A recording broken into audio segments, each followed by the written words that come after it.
ఈ press meet start అయిన దగ్గర నుంచి అండ్ మీ స్పీచ్ స్టార్ట్ అయిన దగ్గర నుంచి చాలా వరకు ఆర్టిస్ట్గా నన్ను గుర్తించారు అని చెప్పేసి అంటున్నారు. సో ఏంటంటే స్ట్రెస్ చేసి చెప్పటం వెనక ఈ మధ్య ఏమన్నా కొంచెం సినిమాలు తగ్గినాయి, ఎవరు గుర్తించట్లేదనా, లేకపోతే కొంచెం గ్యాప్ వచ్చింది నేను కూడా ఉన్నాను, ఏంటి ఆ సెన్స్ ఏంటి అర్థం కాదు. దానికి దీనికి సంబంధమే లేదు.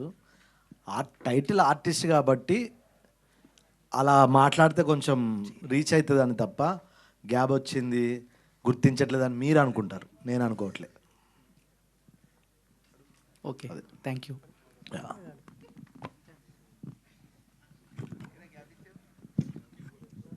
సంతోష్ గారు. హాయ్ అండి, this is Rani from Telugu 70mm. So చాలా వైల్డ్గా కనిపిస్తున్నారు సినిమాలో. బయట చూస్తే చాలా సైలెంట్గా కనిపిస్తున్నారు. సో ఈ కథ చెప్పినప్పుడు డైరెక్టర్ మీ దగ్గరికి రీచ్ అయినప్పుడు సో మీ ఫస్ట్ ఒపీనియన్ ఏంటి? చెప్పనా, నిజం చెప్పనా, కథ గురించి, సినిమా గురించి? సినిమా గురించి. యాక్చువల్లీ కథ చెప్పినప్పుడు నాకు ఇందులో పిచ్చి రవి క్యారెక్టర్ నచ్చిందండి. అది నాకు ఇవ్వమని ఒక 2 months వెనుకబడ్డాను. ఫస్ట్ హీరో క్యారెక్టర్ కన్నా నాకు అది ఎందుకు మనోడు అలా చెప్పాడు, మెయిన్ దీన్ని హైలైట్ చేసి చెప్పడం వల్ల నాకు అది పిచ్చి రవి క్యారెక్టర్ బాగా నచ్చింది. వన్స్ ప్రభాకర్ గారు చేశాక సూపర్. అసలు ఆయనకి బాహుబలి తర్వాత పిచ్చి రవి క్యారెక్టర్ చాలా పేలుతుందండి.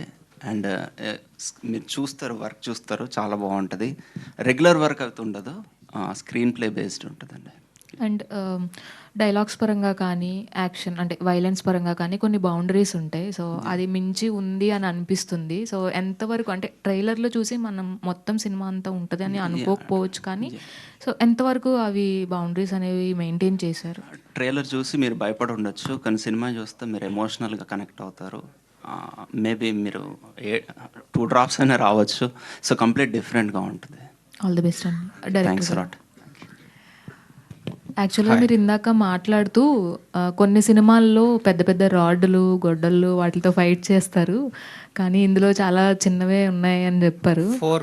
యా, బట్ అది ఈజీగా అవైలబుల్గా ఉంటుంది కాబట్టి నిజంగానే దీంతో కూడా వైలెన్స్ చేస్తారనే డౌట్ అందరికీ వస్తుంది కదా. సో అది కూడా ఒక టైప్ ఆఫ్ వైలెన్సే కదా. అంటే అదే ఇంట్లో నార్మల్గా తినేదే కదా, సో దీంతో కూడా భయపెట్టచ్చా అంటే ఎట్లుంటుంది, బాగుంటుంది కదా అనిపించింది అంతే. అందుకని ఈజీగా భయపడతారు. ఎస్, ఈ కథ ఎంచుకున్నప్పుడు సో మోర్ వైలెన్స్ కనిపిస్తుంది. వైలెన్స్ కంటే కూడా ఏదో ఒక వైలెన్స్తో పాటు ఒక మెసేజ్ కూడా ఉంటుంది. ఇంత వైలెన్స్ చూపించారంటే సో డిఫరెంట్ పాయింట్ ఏం చూపిస్తున్నారు ఈ సినిమాలో? కొత్తగా కథలేం చెప్పలేం కదండి, కథ పాతగానే ఉంటుంది ఎప్పుడైనా సరే. స్క్రీన్ ప్లే కొత్తగా ఉంటుంది. సో కొత్త స్క్రీన్ ప్లేతో కొత్త ప్రజెంటేషన్ ఇచ్చాను. సో 100% ఆ హుక్ అయి చూస్తారు. నేను చెప్పే క్యారెక్టరైజేషన్స్ కానీ చెప్పే స్క్రీన్ ప్లే కానీ చాలా పర్ఫెక్ట్గా కొత్తగా అలా ఉండిపోతారు. అది నేను గ్యారంటీగా చెప్పగలుగుతాను. Krishika. Yeah, hi Krishika, welcome to Tollywood. Do you have any sisters in Tollywood? Like you are looking like Ashu Reddy. Exactly. No. Yes, jokes apart, what is your first experience with this movie when director or any producer approaches you? So what is your first feeling and expression about this movie? First feeling was a bit weird because he was in Mumbai for casting and he called me for audition. So I've gone through that process. So of course, I just thought that, like you said, with that spoon thing and all. So I just thought that, his mind is like he's little cuckoo. So I thought, I don't know what he's gonna make. But when I came here, I did look test, and after when shoot began, I think I am so lucky that I got this part. And like earlier I said that thank you so much, sir, for choosing me for Janu, because I think I don't think so I could have asked for a better debut here. So thank you so much. Maybe he gave the new element to the violence. I think so. And it's a different one, so yes. I hope people enjoy it. Producer garu, sir మీరు as a business మ్యాన్గా ఉంటూ so మీకు ఆ హెడేక్సే చాలా ఉంటాయి. But why సినిమాని ఎందుకు చూస్ చేసుకున్నారు? And ఈ సినిమా మీద మీ కాన్ఫిడెన్స్ లెవెల్స్ ఏ విధంగా ఉన్నాయి? అండ్ ఆడియన్స్కి ఎంతవరకు రీచ్ అవుతుంది అని అనుకుంటున్నారు? Well, this is a great opportunity and to connect with my country because I have been living in the United States for the last 25 years. So నేను ఈ లాట్ ఆఫ్ తెలుగు అసోసియేషన్స్కి ప్రెసిడెంట్గా ఉన్నాను అమెరికాలో ఉన్నప్పుడు. లాట్ ఆఫ్ ఈ యాక్టర్స్ని హీరోస్ని వాళ్ళు తీసుకొచ్చేవాడిని నేను అక్కడికి, పెద్ద పెద్ద ఈవెంట్లు చేసేవాళ్ళం మేము. సో ఆ విధంగా నాకు ఆల్మోస్ట్ చిన్నప్పటి నుంచి కూడా నాకు ఒక ఫిల్మ్స్ అంటే ఒక ప్యాషన్ ఉందండి. డిస్పైట్ ద ఫ్యాక్ట్ దట్ నేను ఒక ఇన్ఫర్మేషన్ టెక్నాలజీ కంపెనీస్కి సీఈఓగా ఉంటూ ఫిల్మ్స్ తీయాలని ఒక ప్యాషన్ నాకు ఉంది, ఒక కైండ్ ఆఫ్ డిటర్మినేషన్ ఉంది. సో నేను నా ఫస్ట్ ఫిలిం నువ్వు తోపురే తీస్తున్నప్పుడు ప్రొడ్యూసర్ డైరెక్టర్ రతన్ రిషి నేను ఆల్మోస్ట్ ఈ 2 సినిమాలు కూడా ప్యారలల్గా తీయడం జరిగింది. అప్పుడు నాకు కనెక్ట్ అయ్యాడు నాకు. సో తర్వాత మా 2 మూవీస్ రిలీజ్ అయినాయి. నాది 2019లో నా ఫిల్మ్ రిలీజ్ అవ్వటం, నేను ఇంకొక ఒక ప్రొడ్యూసర్ ఇద్దరం కలిసి తీసినటువంటి మూవీ. సో తర్వాత రిషి నాకు అప్రోచ్ అవ్వడం జరిగింది, ఇలా ఒక మంచి కాన్సెప్ట్ ఉంది ఈ మూవీ, ఇది చేద్దామని. సో మెయిన్ నా మోటివ్ ఏంటంటే I just wanted to bring new comers to this film and I wanted encourage them. అది మెయిన్ మోటివ్తో ఈ మూవీ. అంటే as a matter of fact నేను అసలు ఈ మూవీ స్టోరీ వినలేదండి యాక్సెప్ట్ చేసినప్పుడు. క్వైట్ అది ఇంట్రెస్టింగ్ ఉంటుంది చాలామందికి. ఓకే చెప్పిన తర్వాత నేను ఎయిర్పోర్ట్కి వెళ్తూ ఒక హాఫ్ అన్ అవర్ రిషి నాకు ఎక్స్ప్లెయిన్ చేస్తే వెరీ హరీగా వినటం జరిగింది. అప్పటికే నేను డిసిషన్ తీసుకున్నాను, నేను విల్ మూవ్ ఫార్వర్డ్ అని.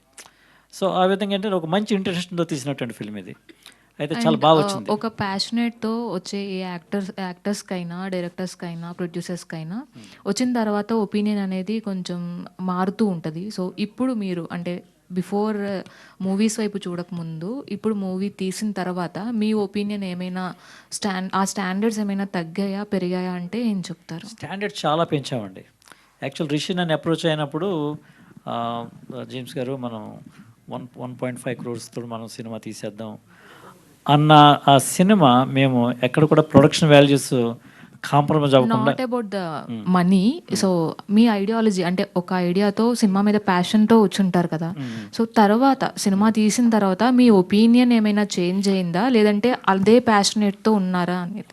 డెఫినెట్లీ నా ఒపీనియన్ చేంజ్ అవ్వలేదండి. నేను I will continue to move forward, continue to produce films. ఇంకా నేను నా ఒపీనియన్ ఇంకా స్ట్రాంగ్ అయింది. ఇంకా ముందు సినిమాలు తీయాలని ఒక తపన ఇంకా ఎక్కువైంది.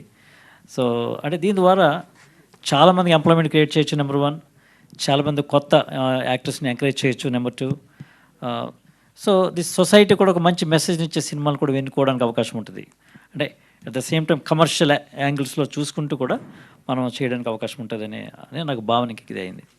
So yes, thank you. ఇందులో అంటే ఆర్టిస్ట్ అంటున్నారు కదా, సారు ఇందులో యాక్ట్ చేశారు కూడా, అది తెర మీద చూపిస్తాను.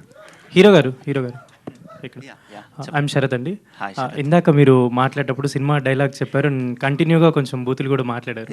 సో అంటే మీరు అంతే కాన్ఫిడెంట్గా ఉన్నారా మీ సినిమా మీద? చూసా కాబట్టి కాన్ఫిడెంట్ ఉన్నా. అంటే డే 1 ఎంత పాజిటివ్ ఉందో, అంటే షూట్ స్టార్ట్ అయిన రోజు ఎంత పాజిటివ్ ఎంత కాన్ఫిడెంట్ ఉన్నానో, సినిమా ఫినిష్ అయ్యాక డబుల్ కాన్ఫిడెంట్ ఉన్నా. అంటే ఇక బూతు అంటే అది జనరల్ తెలంగాణలో కామన్గా వాడే పదమే కాబట్టి ఇట్స్ ఓకే, అది ఫ్లోలో వచ్చేసింది, సారీ. ఓకే. అండ్ ప్రొడ్యూసర్ గారు, ఇది యాక్చువల్లీ నేను గ్లిమ్స్ ఒక 1 year బ్యాక్ ఎప్పుడో చూసాను యాక్చువల్లీ. సో మీరు చాలా ప్యాషనేట్ ప్రొడ్యూసర్ అని అంటే వీళ్ళందరూ చెప్తున్నారు, మూవీ టీమ్ అంతా. సో ఇంత టైం టేకింగ్ ప్రాసెస్ని మీరు ఎలా కంటిన్యూ చేయగలిగారు సార్? అంటే ఆల్రెడీ ఎప్పుడో వచ్చింది గ్లిమ్స్ మనకి. Well, that's very interesting question. నిజంగా ఒక ఫిల్మ్ మేకింగ్ అనేది ఇట్స్ వెరీ కాంప్లెక్స్ ప్రాసెస్ అండి. ఎందుకంటే ఇప్పుడు నేను ఎంత మనీ పెట్టానో దానికి double the time that I spent. అంటే ఇట్స్ క్వైట్ ఛాలెంజింగ్ అనమాట. అది మాలాంటి ఎన్ఆర్ఐస్కి చాలా ప్రయాసతో కూడినటువంటి పని ఇది. ఎందుకంటే నేను ఆల్మోస్ట్ 9 times ఈ ఇయర్ ఇది 2nd time ట్రావెల్ చేశాను. నేను జనవరిలో వచ్చాను, మళ్ళీ వచ్చాను, మళ్ళీ వస్తాను. అంటే because of the interest that I have. అంటే నేను చాలా క్లోజ్గా నేను పార్టిసిపేట్ చేశాను ఫిల్మ్లో, షూటింగ్లో కానీ ఈ పోస్ట్ ప్రొడక్షన్లో కానీ వీటిలో కూడా ఇంట్రెస్టింగ్గా పార్టిసిపేట్ జరిగింది. So it's a different kind of travel అండి ఇది. But I'm enjoying it. I'm thankful to my wife who is supporting me.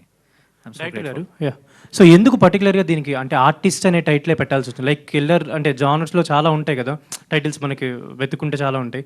By particularly artist అనే టైటిలే పెట్టడానికి ఏమైనా రీజన్ ఉందా? ఓకే అండి, అది వాడి ఫీలింగ్ ఏంటి, క్యారెక్టర్ ఫీలింగ్ ఏంటంటే murder is an art, I'm an artist. So I'm a passionate most dedicated hardcore artist అదే చెప్తాడు.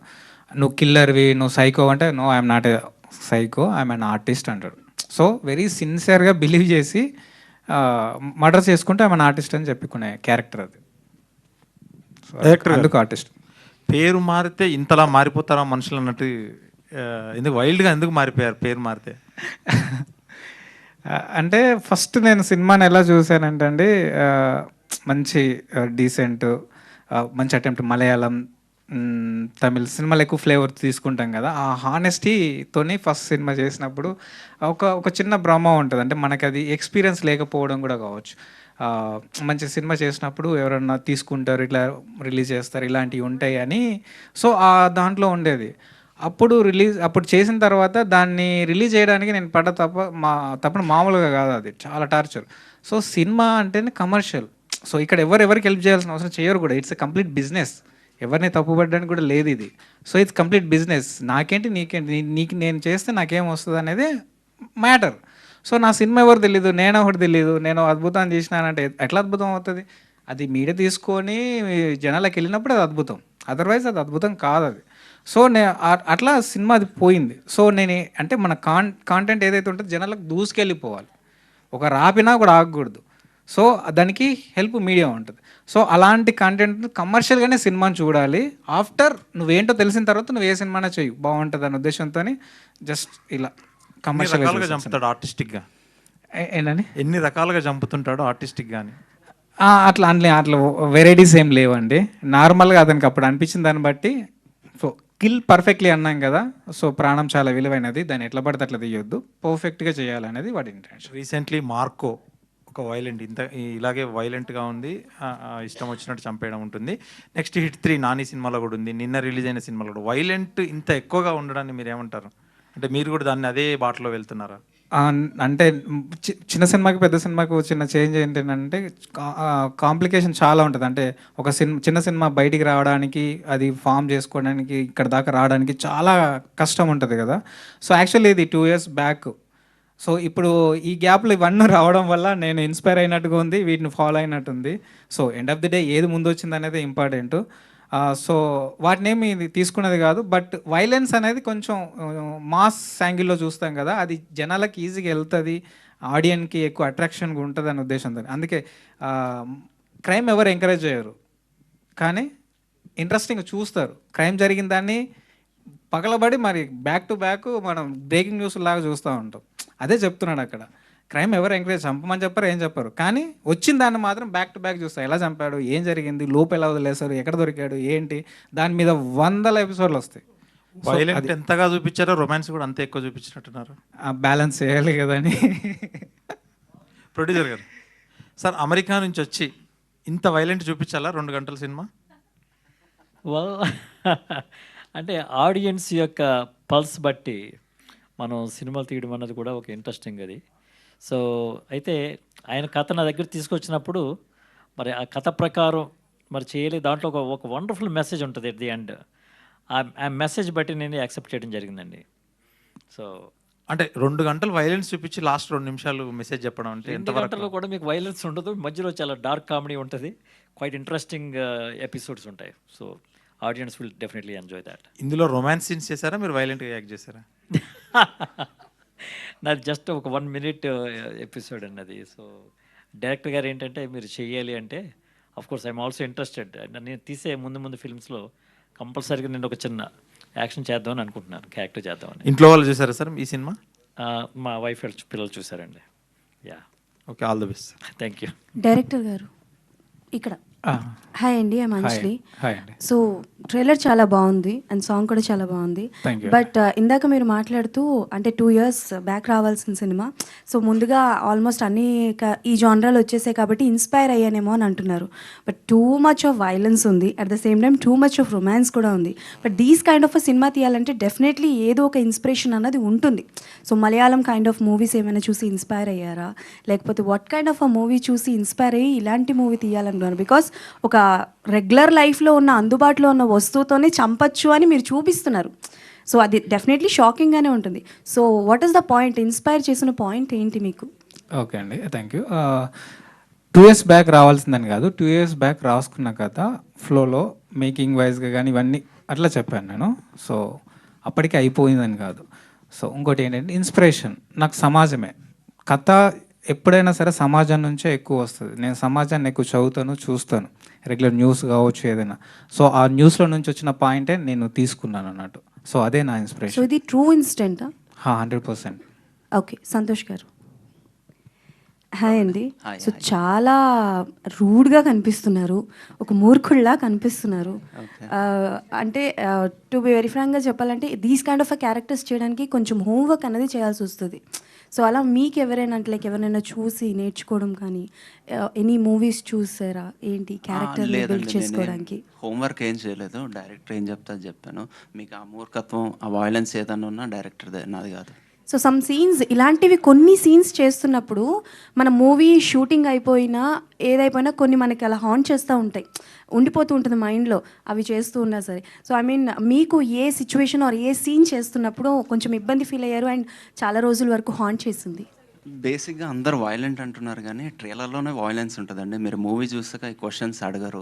మరి మీరు మాకు చూపించిన దాన్ని బట్టి మేము అడుగుతాం ఫుల్ కదా. మూవీ చూసాక చాలా బాగుంటుంది. ఒక సిస్టర్ స్టోరీ కానివ్వండి, సొసైటీలో ఉన్న ఒక ప్రాబ్లం గురించి డిస్కస్ చేస్తాం. ట్రైలర్ కట్ అలా చేశారు మా director. So some commercial elements కోసం. ఓకే, బట్ నేను అడిగిన క్వశ్చన్కి ఆన్సర్ రాలా. Is there any particular scene that haunt you till? No అండి, నో. చాలా కూల్గా చేసుకుంటూ వెళ్ళిపోయాం. నేను సంతోష్ గారు అంటే ట్రైలర్లో చూస్తుంటే మనకి మీరు సిగార్స్ అనేది ఇలా తీసుకొని వెళ్తుంటారు కదా. సో అంటే ప్రాక్టీస్ టైంలో ఇప్పటి వరకు అంటే టిల్ ది షూటింగ్ ఎండ్ వరకు ఎన్ని సిగార్స్ అనేది ఆ షార్ట్కి అయితే చాలా ఇబ్బంది పడ్డా అండి. వామిటింగ్ అయింది నాకు. సిగరెట్ అంటే ఓకే, అప్పుడప్పుడు చుట్ట ఆ స్మెల్కే వామిటింగ్ వచ్చింది. సో అది చాలా కష్టపడ్డా అండి. సో అంటే ఇప్పటివరకు ఎన్ని పప్స్ అని వచ్చాము అంటే మీ దృష్టిలో, అంటే ఇప్పటివరకు పర్ఫెక్ట్ ట్రయల్ కోసం కావచ్చు? అదే ఒక 20 దాగుంటా, ఒక్క షాట్కి 20 చుట్టాలు దాగుంటా అండి. దానికి స్పెషల్గా రాజమండ్రి నుంచి తెప్పించారు. అక్కడ ఆర్టిస్ట్ కనబడుతున్నారు. Thank you. అంటే డైరెక్టర్ చెప్పింది చేయాలి, అది ఎంత కష్టం ఉన్నా. ఆపర్చునిటీ కోసం వెయిట్ చేస్తున్నాం, అలాంటి ఒక పర్సన్కి వచ్చింది. సో దాన్ని మనం ఫుల్ఫిల్ చేయాలి. వెంకీ అన్న, ఈ మూవీలో మీ క్యారెక్టర్ ఎలా ఉండబోతుంది? ఈ మూవీలో నాది యాక్చువల్ ఏంటంటే ఫ్రెండ్ క్యారెక్టర్ అండి. ఇది ఒక సపరేట్ కామెడీ, డార్క్ కామెడీ అన్నాం కదా. బట్ కాకపోతే కల్పించి కావాలని పెట్టింది కాదు, కథాపరంగా సాగే కామెడీ. హీరోకి మేము అంటే ఒక హెల్పింగ్ చేస్తూ ఉన్న టైంలో జరిగినటువంటి ఒక కూల్ కామెడీ అనమాట. సో కథలో అనుగుణంగానే ఉంటుంది తప్ప ఏదో ఇరికించి పెట్టింది అయితే కాదండి. Thank you. డైరెక్టర్ గారు, ఆ పోస్టర్లో హీరో గారు లుక్ చూస్తే పవన్ కళ్యాణ్ గారు లుక్లా ఉంది. ఆ పవన్ కళ్యాణ్ గారు కనబడతారు, చిరంజీవి గారు కూడా కనబడతారు ఒక దాంట్లో, అక్కడ బయట.